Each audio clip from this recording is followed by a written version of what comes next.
I don't know if I want to be invisible. I think there's just a lot of thoughts running down through my head.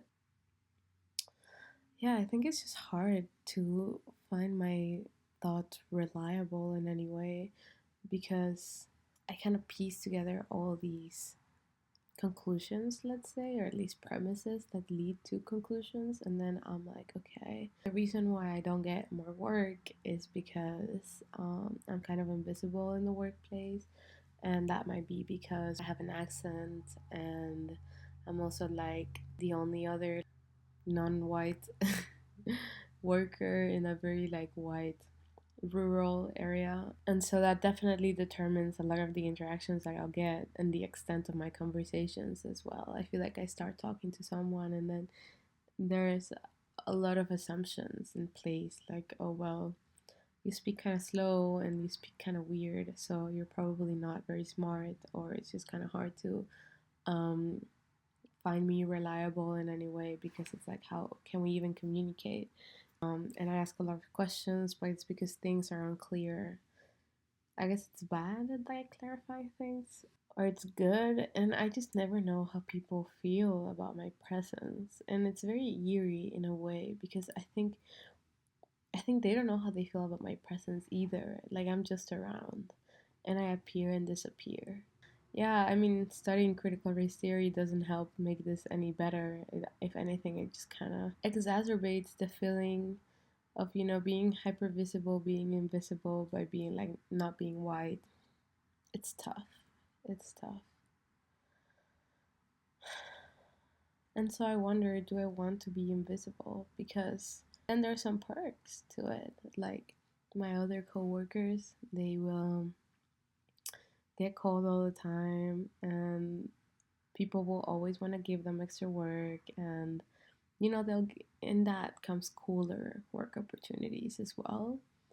And there's also more busy work, like they'll have to do more of the stuff that I'm doing, but then they'll also get opportunities to do other things because they're just simply around more. And it's just hard to like kind of approach this and call it out because what do I want to say? Give me more work. I mean, I will be given more work, more hard work for sure, but I won't be trusted necessarily with managerial things or things that require talking to other people. Perhaps it's the initial assumption that I am seen as like a non-reliable communicator. So the moment that I am placed, let's say, at a storefront or something like that, why would you place someone that makes you feel in this kind of like uncomfortable way to meet clients or stuff like that? Like if anything, you're gonna scare them away. And well, I'm very good with clients. I don't know, I've worked a lot of retail in my life, but that's not the point. The point is that whatever it is that people receive when they observe me is kind of what will determine, the extent of my opportunities in life unless I create them for myself, which has always been the case. And I've always just had to be in this sort of like battle position of like proving to people that I am like smart, proving to people that I am capable. One, because I'm brown. Two, because I'm a woman. Like, and I guess three, because I'm a foreigner in this country. So that like the accent kind of adds to that. And like it's always. I mean, I don't know.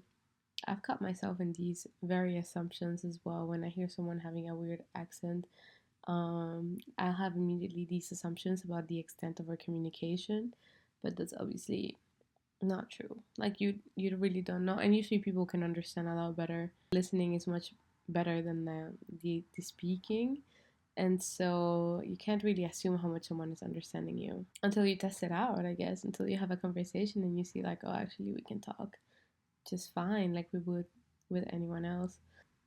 Sometimes you can just choose to suck it up and say like, okay, I know the way that I will be perceived, and you can hope to be wrong, and that's about it. I will assume that most people think I'm dumb, but hopefully they won't. And that's just kind of the mantra that operates in my life. You're already setting yourself as a human in a lesser position, even though like it's not like a conscious, oh, I am less than. It's simply, I am regarded as less than. Hopefully, I'll find spaces where I'm not regarded as such. But in the meantime, I will just assume that this is the case, and more often than not, I will be right. Even though whatever people are perceiving about me is not reflective of how I feel about myself.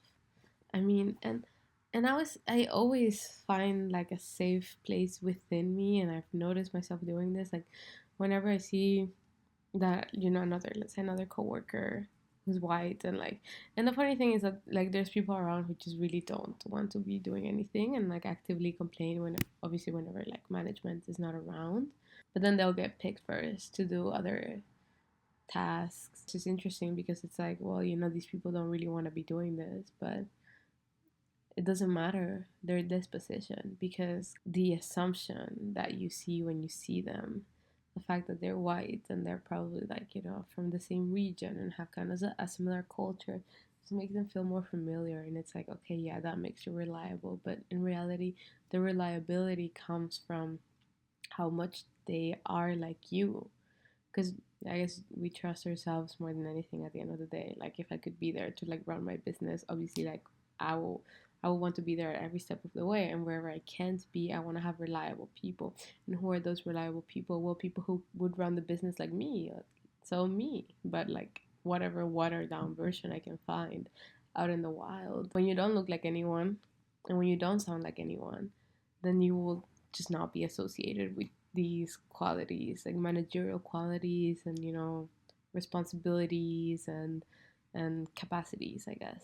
Like you just become a body. That's kind of how it feels. Like I'm just a body that is there for wherever there's like the lesser tasks that need to be fulfilled.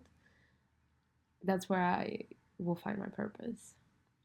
And I'm just there, and that's kind of that invisibility, but also hyper visibility. And I'm borrowing a lot of language from Afro pessimism right now, which I don't know if I want to get into, to be honest. Like, this is one of those things that you start reading about and you start learning, and it's like just becomes a headache. Not a headache, but just like it's just very. I see it a lot around, and I hate talking about it. How do I even describe it? It's just talking about the condition of black people in the United States in a very watered down version. It's like, okay, slavery happens, and we have this sort of category of the slave. Um, Black people in Africa are assumed to be like um, innate slaves, unlike any other kind of slavery that we had historically, where it's like, oh well, if you're a thief, then like you're a slave, or if you're this or you're that, you're sent to forced labor. But it's always like there's always like sort of a if then condition to sending that person. But whenever transatlantic slave trade happened, the immediate assumption was that black people, these black Africans, were slave material, let's say. There was no due process of like, okay, where are your prisoners for the kingdoms that were there? There was not even any respect for the kingdoms that were there when like the Europeans arrived. It was simply like, oh yeah, you guys, for sure. So that then leaves a historical imprint on how black people are regarded in the US and globally, is sort of like the claim of, yeah, like the way that we perceive blackness today is basically equated with slavery, which what is a slave? It's the opposite of a being, because like the laws of humanity do not apply to slaves. Legal laws, and then like more metaphysical laws, like the dignity and like self determination and things like this. That a court doesn't have to give you that for people to assume that you have it. But when you're black, it's different. And that's sort of what allows the massive violence against black people that occurs in the U.S. today. Now, I borrow a lot of this language because, well, I've been reading a lot about it, and I just think generally like there's also like an application of this to other non-white individuals, not necessarily just black, but it's the way that I understand it. Obviously, like with blackness, like that's very much the rule, right? It's like, okay, yeah, blackness equals non-being, which is already a very hard thing to assume, because you don't want to assume that about anyone, right? But then like you see how obviously like who's mass incarcerated black men, and then you just see it like redlining and like the treatment of black communities in the United States, and you can see that there is simply no regard for humanity. It's because of their race, not because of any, like that's really the lowdown. And they make a lot of claims of like nobody would ever switch their places with a black person, and regardless of how rich they are. But the other claim is that the way to earn humanity as a black person is just aiming to be white, or becoming white, which we could call it this idea of being white passing, like people who participate in the system and they get a lot of degrees and they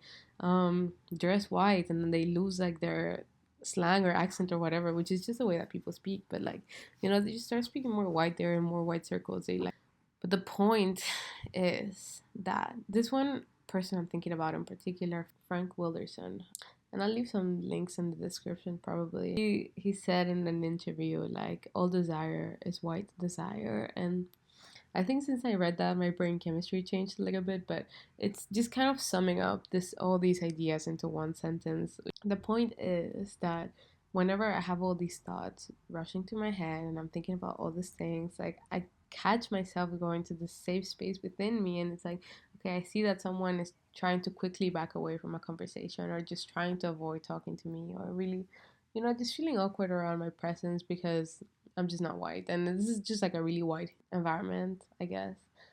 Great for them, like super nice people.